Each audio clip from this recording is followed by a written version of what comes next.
сайхан суусан элэг нэгт монголчуудаа шинжлэх ухааны танин мэдхүйг хил дээрээ төгөөхээр асчлуу миний би Монгол улсын Улаанбаатар хотоос сайн сайхан бүхнийг хүсэн мэдчилж байна.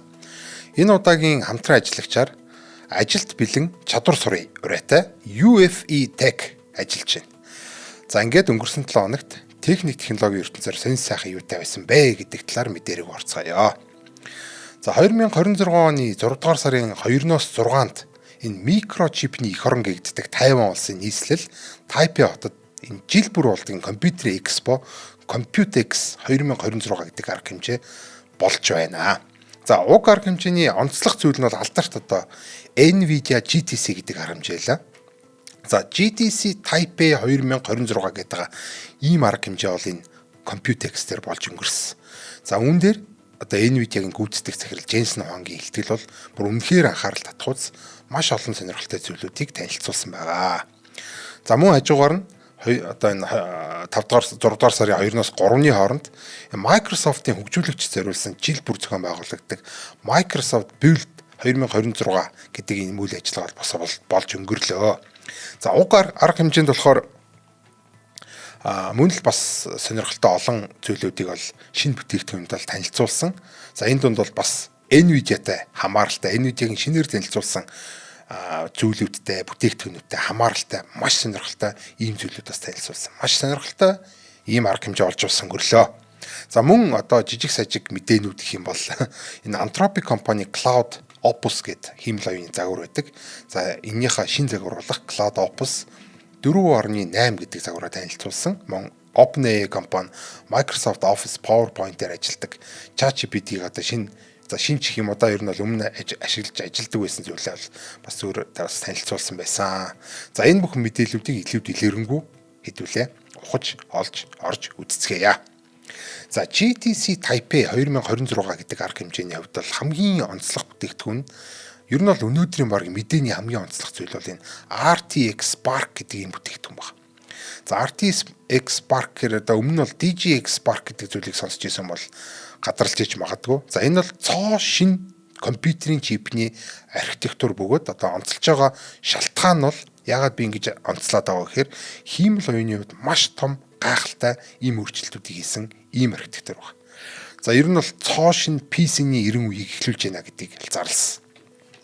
За өмнө нь бол DGX Spark гэдэг бүтээгдэхүүн бол хөгжүүлэгч одоо хиймэл оюун одоо энэ үгдлийн шинжлэх ухаан чтад бол зориулсан ширээн дээрх одоо хувийн суперкомпьютер гэдэг байдлаар бол танилцуулж ирснийг санаж байгаа бах. Одоо өмнөх одоо GTC 2025 гэдэг арга хэмжээнд бол танилцуулж байгаа. Тэрнээс ч өмнө 2024 дээр бас танилцуулж ирсэн баха.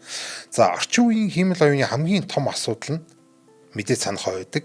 Одоо тулгараад байгаа хамгийн том асуудал гэсэн үг шүү дээ. GPU болон санахаа хооронд энэ фон номны лонхны үзүүг гэгддэг. 100 жилийн настай ер нь бол компьютер анхуул үүсгэд л тодорхой болж исэн ийм нэг том хан үсдэгэ. За үүнийг бол шийдэхэд л олон төрлийн одоо аргуудыг хэрэгэлтийн одоо одоогийн хамгийн хурдан шийдэл нь бол GPU-н дотор VRAM гэж нэрлэгддэг юм high bandwidth memory гэдэг ийм арга байна. За график карттай ер нь бол видео тоглодог, видео эдит хийдэг, график дизайнер, дата сайентист ийм хиймэл оюун хөгжүүлдэг ийм хүмүүсийн дунд бол энэ VRAM гэдэг үзүүлэлт маш чухал байдаг. За харамсалтай нь яг энэ арга барилын хувьд бол яг энэ аргын хувьд бол маш хурдан шигэ бас маш үнэтэй ийм арга байна. За тэр ч утгаараа GPU-нууд бол маш үнэтэй байдаг. За учир нь бол ерөөсөө энэ VRAM-наас болоод байгаа.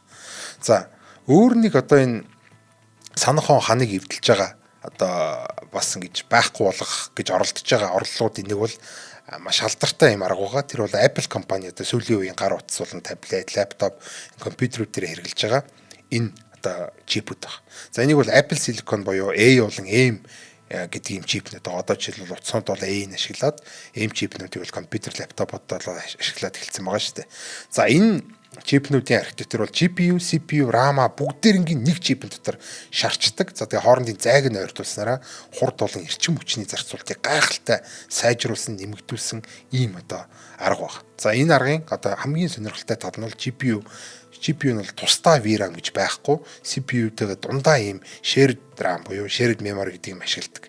За shared memory гэдэг зүйл нь болохоор ер нь бол ингэснээр дунд нь нэг ийм RAM тавьснараа санахой тавьснараа яаж байгаа гэхээр VRAM-аас бол маш хямдхан. VRAM-тай одоо харьцуулбал өмнө бол GPU-д дээр байгаа юм dedicated RAM-тай харьцуулбал асар хямдхан ийм RAM-ыг бол GPU ашиглах боломжтой болгож байгаа ийм одоо явдал юм байна. За жишээ нь одоо Mac Mini, Mac Studio зэрэг одоо ширээний компьютерүүд байлаа гэж бодох юм бол тэд нар бол өөрөө ийм ширээд 16-аас 128 ГБ RAM-тай байдаг. За энэ бол яг л GPU-ны хувьд бол ийм VRAM шиг харагдана гэсэн үг. Нэгэсэндээ энэ 128 ГБ RAM-тай одоо ийм GPU шиг харагдана гэсэн үг. За тэгэхээр маш том ийм одоо санах хойтой ийм одоо зүйл хийчих чинь энэ компьютер хийчих чинь. За тэнгууд энд нь маш том ийм хиймэл оюунуудыг ажилуулах боломж гарч ирж байгаа. Ингэснээр бол одоо хүмүүс бол сүүлийн үед бол тэр цэм хятадууд метод бол энэ Mac Mini, Mac Studio бол ингээд маш ихээр наваад ийм супер компьютер болгож ашиглаж байгаа. Тэр нь том ийм хиймэл оюунуудыг ажилуулж байгаа ийм одоо жишээнүүд бол байгаа. За хурдны үед бол мэдээж удаан одоо ингэж ашиглах нь бол одоо нөө VRAM-тайгаа одоо high bandwidth memory гэдэгтэйгээ харьцуулах юм бол маш удаан ч гэсэн одоо хямдхан хамгийн гол нь маш том хэмжээний юм санахыг гаргаж ирж байгаа гэдгээр бол маш тийм давуу талтай ийм зүйл байгаамаа. За тэгэхээр яг энтэй ижлэх аргыг бол Nvidia компани анх бол DGX Spark гэдэг чип дээр бол архитектур дээр бол танилцуулж ирсэн. Nvidia-гийн одоо хүчирхэг CPU болон GPU-нуудыг RAM-тай нь одоо цуг нэг чипэн дээр шарсан байдаг. Ер нь бол Apple чиптэй адилхан гэсэн үг шүү дээ. За энийг болохоор хиймэл оюуны хөгжүүлэгч төгөдлийн шинжилгээ онцод зориулаад ширээн дээрх супер компьютер болго одоо компьютер бид нар гаргаж байна. Одоо энэ хувийн супер компьютер, хувийн одоо дата центр маягийн болгож гаргаж байна гэж өөрөөсөө зарлж ирсэн.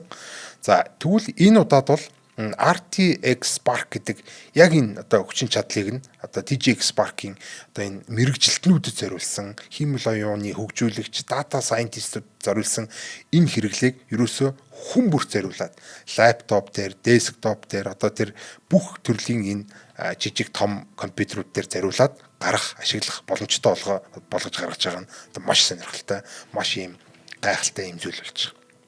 За DGX Spark нь бол анх өмнөх одоо загвар гэсэн үг шүү дээ. 128 ГБ RAM-тай. За тэгээд 20 одоо цөмхий Grace гэдэг CPU-тэй одоо Grace ч юм бол энэ GPU Nvidia-г өөрсдийн CPU байгаа тий. За Grace гэдэг CPU-тэй RTX 570-тай бараг дүүцэх хэмжээний Blackwell RTX GPU-тэй ийм одоо компьютер байгаа. Нэгэсэндээ график карт сонирхдаг мэддэг компьютер тоглоом тоглодог энэ дээрээ видео эдит хийдэг хүмүүс бол энэ RTX 570 гэдэг бол нэлээд хүчтэй том мундаг график карта гэдэг бол мэдж байгаа. За тэгэхээр ерөөсө 128 ГБ VRAM-тай RTX 570 гэдээ ойлгочих болно. За тэгэхээр энэ бол үнэхээр гайхалтай юм зүйл. За 120 тэрбум параметртэй ийм хиймэл оюуныг бол интернет, клауд, дата төв ашиглахгүйгээр бүрэн өөр дээр нь ажиллах боломжтой. Нэгсэндээ 128 ГБ RAM дотор 120 тэрбум параметртэй хиймэл оюуныг ажиллуулах боломжтой болж байгаа. За ингэснээрээ Nvidia компани бол Apple, Intel, Qualcomm, AMD зэрэг одоо томоохон чип үйлдвэрлэдэг компаниудтай одоо энэ өөрсдийн одоо тий хувийн одоо зөөврийн компьютеруудын зах зээл дээр өрсөлдөхөөр одоо хаалгын цөм өшгөлж орж ирж байна. Энэ зах зээл рүү орж ирж байна гэж ойлгож байна. За шинэ чип дээр 2 дахин хурдан хиймэл оюуныг бол ер нь бол агент байдлаар ашиглах боломжтой ийм зүйлийг гаргаж ирсэн. Ер нь бол өмнө нь бол бид нар компьютерүүд дээр за Intel-ийн чип дээр, AMD-ийн чипүүд дээр бол энэ Adobe Premiere ч юм уу Photoshop-ийн энэ програмуудыг бол ашигладаг байсан бол энэ ивент дээр энэ үйл ажиллагаан дээр энэ танилцуулсан зүйл нь бол манай энэ RTX Spark гэдэг чипэн дээр зориулаад энэ Adobe-ийн Premiere болон Photoshop гэдэг програмуудаа 2 дахин хурдан хиймэл оюуны одоо агентууд нь бол илүү одоо сайн ажиллах боломжтойгоор ингэж зохион одоо нэгэсэндээ бидний одоо ашигладаг Photoshop-ыг бол хиймэл оюун ашиглах боломжтой болж байна гэсэн үг шүү дээ. Ийм тусгай зориултын ийм зүйлүүдийг бол програмуудыг бол гаргасан гэдэг зарласан. За нэгэсэндээ хамтраад одоо ингээд шин чипэндээ зориулсан хиймэл оюун ашиглах боломжтой.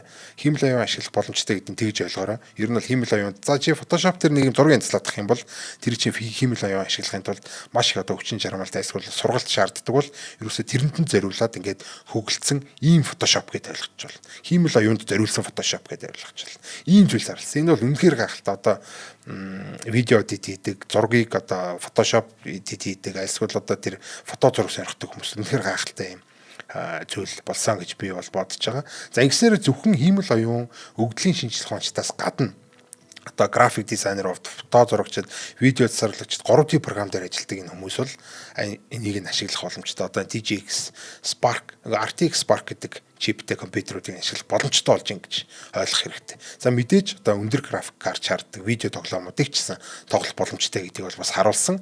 За энэ одоо шинэ чип маань бол HP, Acer, Asus, Dell, Gigabyte, Lenovo, Microsoft, MSI Inter гээд өчнөө одоо брэндүүд дээр бол ингээд цоо шинэ байдлаар ингэж шинэ компьютер болж гарч ирж байгаа юм байлээ. Төрөл бүрийн одоо лаптоп, десктоп, workstation, мини PC-нүүд байдлаар ингээд танилцуулагдсан. За тэгэхээр ерөөсөө энэ цоо шинэ PC-ний одоо 90 үе ирж байна. Цоо шинэ PC-ний тесрэлт болж байна. Cambrian explosion гэдэг шиг болж байна гэж ойлгож байна.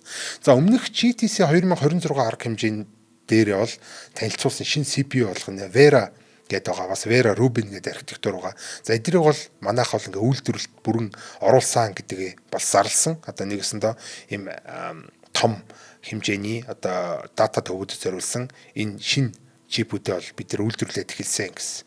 Одоо өмнөх одоо GTC 2026 яг үндсэн энэ конференц дээр зарласан шинэ бүтээгдэхүүн бол үйлдвэрлэлтэнд орсон. За тэгээд зах зээл дээр гарч байна тий. За энэ талаар 3 дугаар сарын сүүлээр гарсан одоо галуу шоу нэвтрүүлгээс л дэлгэрэнгүй үзэх боломжтой байгаа. Очоод үзээрэй гэж бас зөвлөе. За дараагийнхаа мэдээлэл ер нь бол энэ ивентийн мэдээлэл дуусаагүй байна л да. За тэгэхээр дараагийнхаа энэ шинэ бүтээгдэхүүн мэдээлэл рүү орохоос өмнө хэдүүлээ хэсэгхэн хугацаанд завсарлаад хамтран ажиллагч байгууллагад танилцуулъя. За энэ удаагийн хамтран ажиллагчаар болохоор ажилд бэлэн чадвар цурыг гэдэг ийм үрээтэй энэ UEFI Tech гэдэг одоо санхүү эдийн засгийн сургуулийн бүрэлдэхүүн одоо энэ инженер технологийн ийм сургууль. За UEFI Tech нь бол санхүү эдийн засгийн их сургуулийн бүрэлдэхүүн сургууль бөгөөд энэ шинэ технологи, шинэ арга барилыг ашиглан ирээдүйд ур чадварыг хөгжүүлэх зорилготой инженер технологийн сургууль юм аа. За бид бол мэдээллийн технологийн салбарт онцгойлон анхаарч ирээдүйд шаардлагад нийцсэн мэрэгчлэтнүүдийг бэлтгэхээс гадна технологи, дизайн, сэтгэл судлал гэсэн 3 үндсэн чиглэлийг хослуулан үйл ажиллагаа явуулж байна гэсэн байна.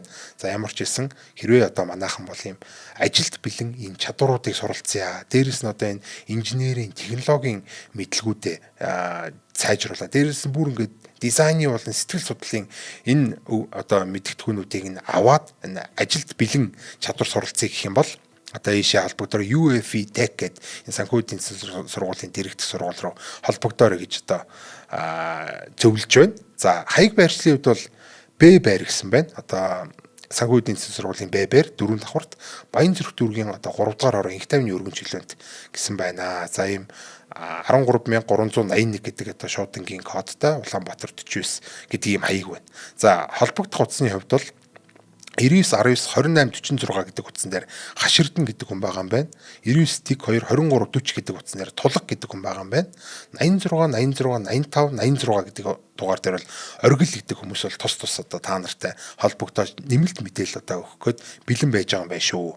Мөн одоо илүү дэлгэрэнгүй мэдээллийг авахыг хүсвэл www.uefitech.cgmn гэдэг энэ сайт руу ороод дэлгэрэнгүй мэдээллийг аваарай. За ингээд энэ удаагийн хамтран ажиллагчаар ажилласан UEFI Tech сургуультай маш их баярлалаа.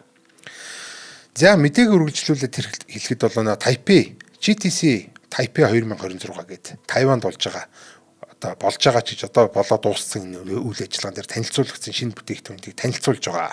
За 550 тэрбум параметртай Nemotron 3 Ultra гэдэг нээлттэй хэмэл оюун загвараа мөн шинээр танилцуулсан. За State Space модель гэдэг юм цоо шин технологи ашигласаар болохоор өөрөөсөө 2 дахин том, 2 дахин их параметртай тий одоо юу гэсэн үг юм бэ чи их найд параметртай гэсэн үг шүү дээ. Юун тэрбумоос салсан ийм их найд параметртэй ийм загвартай ижилхэн үр дүн бол 5 дахин хурдан хугацаанд 30% бага эрчим хүчээр гаргаж авсан гэдэг ийм зүйлийг бол зарласан. Nemotron 3 Ultra гэдэг энэ загвар. Маш том загвар л да 505 тэрбум параметр гэдэг бол асар том ийм загвар. За Mixture of Expert гэдэг ийм одоо юутай бүтцтэй болохоор одоо энэ нь бол тухайн нэг дор одоо 550 тэрбум параметр тэр чигт ашиглахгүй зөвхөн яг тухайн асуултанд хариулахад шаардлагатай гэсэн параметрууд нь л тухайн үед ажилдаг иймэрхүү зүйлийг бол mixture of experts гэж одоо нэрлэдэг.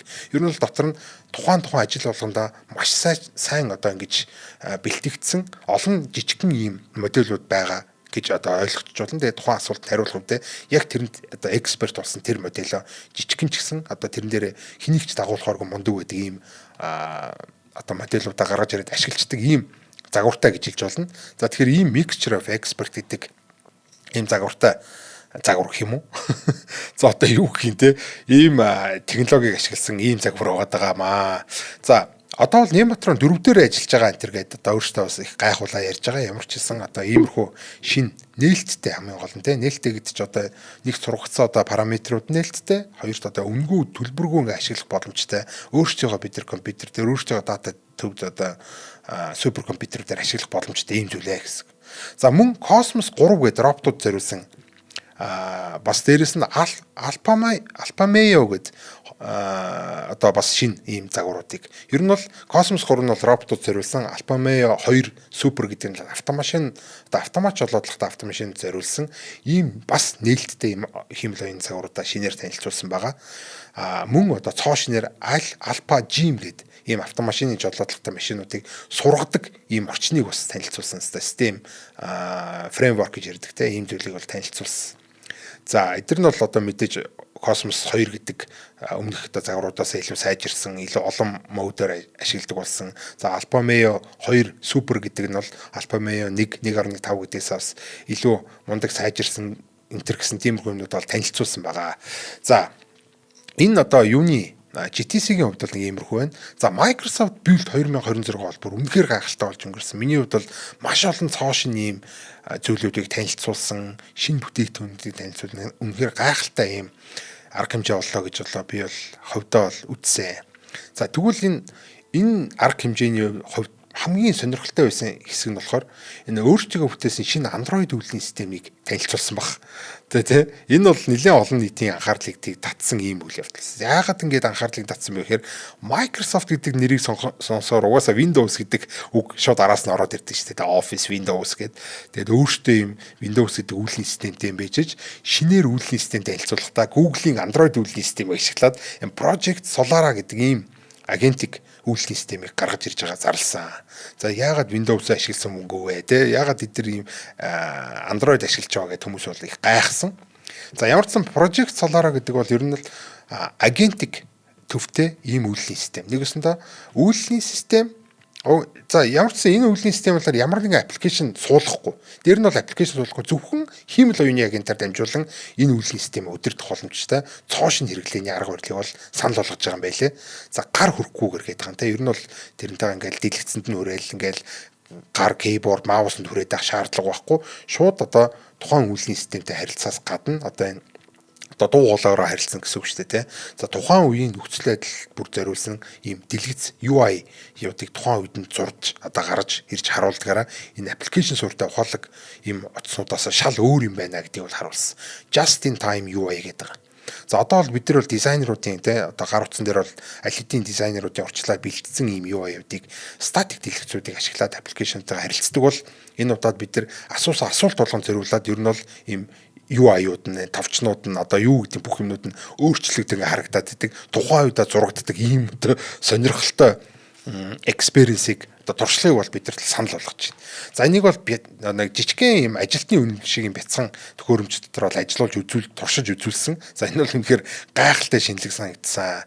За Microsoft Execution Container гэдэг ийм шинэ үйлдвэрлэлийн систем дээр ажилладаг ийм агентик ажиллагааны аюулгүй байдлын ийм протоколоо бас танилцуулсан. За нэгсэндээ бол бидний Windows дотор тий Microsoft Execution Container гэдэг ийм зүйл ажилласнаар ер нь бол containerization чинь одоо нэгэсэнд компьютер дотор компьютер бий болгож ирээд тэрэн дотор агентуудыг одоо ажилуулах зориулсан аюулгүй орчин бүрдүүлж ингээ ойлгож байна. За энийг ашиглаад Windows дотор заягдмалаар OpenClaw meeting одоо ийм зүйлүүдийг одоо агентик ийм AI-уудыг хиймэл оюухантай ийм агентуудыг ашиглах боломжтой болж байгаа. За нэг агентд аваачаад бүх эрх мэдлийн нөгөө чи энэ дотроостой хүссэн юм а хийгээд ингээ өгчин. За тэр нь бол гэхдээ миний үндсэн компьютерт үндсэн системд бол аюулгүй байхаар ингэж зохион байгуулсан протокол гэж ойлгочих болно. За тэгвэл Open Cloud-ээр суурилсан одоо ер нь бол энэ дээрээ суурилсан Open Cloud-ээр суурилсан байнга ажиллагаатай байхад зориулсан. За нэг ийм тэрнээс өмнө болохоор энийг ашиглаад бүр өөр дотроо Windows дотор одоо энэ Open Cloud ашиглах боломжийг нээсэн. Одоо ер нь бол Windows дотор заягдмалаар Open Cloud ажилладаг болсон Энэ бүр үнэхээр гайхалтай юм зүйл байсан. Нэгэсэндээ Windows дээр чинь Open Cloud зүгээр байж гин гэсэн үг. Анханасаа заягдмалаар Microsoft-оос ингэ суулгаж болсон ийм зүйл. За энэтэй адилхан Open Cloud дээр суурилсан бас энэ дээр ингээд нэмж сайжруулсан байн ажиллагаатай авах зориулсан Microsoft Scout гэдээ бас юм шин бүтээгдэхүүн танилцуулсан. Ер нь бол баг Open Cloud шиг ийм гайхалтай агент гэдээ ойлгочих болно. Бүрэн автономтой. Тэгээд удаан ажиллахад зориулсан гэдэг байгаа. Тасралтгүй удаан ажиллахад зориулсан. За энэ шинээр танилцуулж байгаа ер нь бол тасралтгүй ажиллахад зориулсан Autopilot гэдэг нэг шинэ бүтээгдэхүүн байгаа. За энийх нь хамгийн ихний загвар нь болж одоо ингэж гарч ирж байгаа бүтээгдэхүүн байна. За Microsoft одоо энэ манай энэ юу бол энэ Scout Microsoft Scout бол Microsoft-ийн 365 дотор за жишээлбэл Office-ийн, Teams-ийн одоо энэ Outlook, OneDrive, Meeting одоо энэ аппликейшнуудыг өгдлүүдийг нь ашиглах чадвартай бүрэн өөртөө засах буюу автономт байдалтай ийм одоо туслах агент ажилтан агент гэдээ ойлгочих болно тий. Туслах ажилтан маягийн тим агент гэсэн үг. За Copilot гэдэг уг нь бол байдаг Windows дотор л да. Тэгвэл тэрнээс юугаар ялгаатай юм бэ гэхээр Scout бол ерөөсөө өөрийг чинь prompt бичиг хүлээгээд ингэ сууж авахгүй. Ер нь бол бүрэн автоматар ажиллахаас гадна background буюу одоо хөшигний цаана гэх юм уу те. Ер нь бол ингээд компьютерийн чинь чамдад ингээд ажиллаад чимээг өөх ингээд байж гэнэ гэж ойлгож байна. За танилцуулсхийн дараа яг дөнгөж энийг танилцуулсхийн дараа 404 медиа гэдэг юм газар дээр өөрсдийнх нь одоо Microsoft-ийн мэдээлэл нууц мэдээлэл дотоод мэдээлэл задарсан ийм зүйл гарч ирсэн. Энэ Scout-ийн тухай ийм мэдээлэлүүд задарсан. За тэр дотор болохоор энэ хүмүүсийг донтуулах гэдэг ийм өгүүлбэр энэ зорилгын дотор явж исэн. Одоо нэлээд олон хүмүүсийн маш их тийм тухгүй болгосон те жоохон ундууцлыг хүргэсэн иймэрхүү зүйл байсан. Нэгэсэндээ Scout гэдэг агентийг тохируулахдаа за чи бол зорилго чинь бол хүмүүсийг донтуулах гэдэг ийм бичээд өгсөн байна гэж ойлгож байна. Яг л ачаа. За хөгжүүлэгчдийн сайн мэддэг одоо GitHub Copilot гэж бас байдаг тийм. Одоо GitHub дээр байдаг Copilot гэсэн үг тийм. За энэ бол одоо бол бүр ингээд зөвхөн одоо нэг юм уу кодын эдиторын хажуугийн баг нь одоо side panel маягаар биш. Одоо бол тэгж ажиллаж байгаа. Бүр ингээд бие даасан аппликейшн болж гарч ирж байгаа юм байна. За тэгтээ бүр ингээд маш олон агентуудыг зэрэг үүсгээд за тэгээ тэрийг удирдаад бүр нэгтгэж ажиллуулах энэ чадвартай юм Canvas гэдэг юм бас шинэ боломжуудыг хүртэл нэмэгдүүлсэн. Нэгснээ одоо GitHub Copilot тусдаа аппликейшн болж байгаа ойлгочих жишээ. За энэ өдрөө болохоор ер нь бол Microsoft-ийн яг маш олон ийм өөрсдийн гэсэн хэмэл оюуны загваруудыг танилцуулсан. Ер нь бол өмнө нь Microsoft чинь OpenAI-тай хамтардаг болохоор ChatGPT-г ашигладаг. Одоо гэрээнийхээ төвшөнд бол тэгээ бүрэн бие дааж чадахгүй одоо нэгсэн гэрээ хэлцлэн нэг тиймэрхүү байгаадсэн бол хүмүүс бол одоо яг энэ build болсон Microsoft Build 2026 гэдэг арга хэмжээг Microsoft-ийн хиймэл оюуны тусгаар тогтнолын өдөр гэдэг одоо нэгсдээ хашигнж хэлээд байгаа. Энэ яасан бэ гэхээр энэ өдөр танилцуулсан одоо хиймэл оюуны загварууд нь бол бүрэн одоо OpenAI-ийн ChatGPT-г оруулах хэмжээний том хөөрхөн ийм загваруудыг танилцуулсан. За жишээлбэл хоёр төрлийн Ion гэдэг загварыг танилцуулсан цоо шинийн хиймэл оюуны загвар байгаа те. Нэг гэдэг хувилбараа мөн 7 төрлийн MAI гэдэг ийм одоо бодвол Microsoft AI гэж байгаа юм байлгүй ийм төрлийн хиймэл оюуныг бас гаргаж ир танилцуулсан. За энэс цааш бол бид нар бараг л OpenAI-ийн ChatGPT-г салж яах ухааны л бараг л иймэрхүү зүйлүүдийг танилцуулсан гэдээ ойлгож болохоор үлээ. За хөгжүүлэгт зориулсан NVIDIA RTX Spark гэдэг одоо түрүүн NVIDIA-г танилцуулсан ийм цоошин чиптэй Surface DevBox Desktop Workstation гэдэг юм танилцуулсан. За ер нь бол Surface DevBox гэдэг ингээд ийм жижигхэн workstation компьютер ширээн дээр ч ингэ байж байна. Энэ бол дотроо NVIDIA RTX Spark чиптэй. За энэ дотор бол бүх хөгжүүлэлтийн бүх юмнууд ингэ хийгээд явах боломжтой гэдгийг бас танилцуулсан. Энэ бол үнэхээр гайхалтай бүтээгдэхүүн санагдсан. Мөн Azure Cloud одоо өөрсдийн cloud платформ дээр бол маш олон шинэ төрлийн чипүүдийг одоо жишээл Maya 200, Cobalt 200 зэрэг чипүүдийг танилцуулснаас гадна өгдлийн сангийн Horizon DB, хиймэл оюуны суурьтай API болох одоо Web IQ гэмтэргээд маш олон бүтээгдэхүүн тэгэл бас одоо cloud дээр танилцуулсан. За миний хувьд бол хамгийн анхаарал татсан зүйл нь бол quantum computer-ийн шинэ чип нь байлаа. За өмнө нь бол гаргаж ирсэн Majorana гэдэг чип байгаа. Одоо quantum computer-ийн чип гэсэн үг. За тэгвэл тэр Majorana гэдэг quantum computer-ийн чипнийхаа дараагийн загвар болох Majorana 2 гэдэг чипийг бол танилцуулсан. За энэ бол мэдээж одоо өмнөх загвараас бол хамаагүй урт удаан хугацаанд илүү доктортой ажиллаж чаддаг ийм quantum computer гэдгийг бол танилцуулсан байгаа. За одоо бусад мэдээллүүдийг хүргээгээд тэгэхээр цаг хугацаа маань ингээд дуусчаад идэг. За ямар ч байсан энэ Anthropic-ийн бол Claude Opus 4.8 гэдэг цагаараа танилцуулсан. За энэ цагаар нь бол бүр яах вэ? Тэгэл яг л адилхан ингээд дараа дараагийн цагаар арай нэг жоох хүчтэй болоод ингээд явж байгаа. Нэг айхтар шинэ юм танилцуулагдаагүй. За ингээд энэ хүрээд мэдээллийн хөтөлбөр маань өндөрлөж байна. Дараагийн 7 хоногт техник технологийн хиймэл оюуны ертөнцид илүү олон гоё мэдээлэлтэй иргэн уулзцгаая. За баярлалаа, баяртай.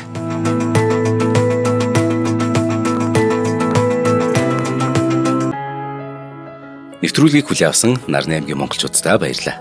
Од мөндөр сувг нь энэ мэдчлэн таны мэдхүйн мянган нэвтрүүлгийг 2026 оны 7 сарын 1 хүртэл та бүхэндээ хүргэх юм. Их хэлээрээ шинжлэх ухаан танин мэдхүйг түгээхийн үлсэд нэгтгэх хүсвэл та бидэнд хандив өгөх боломжтой.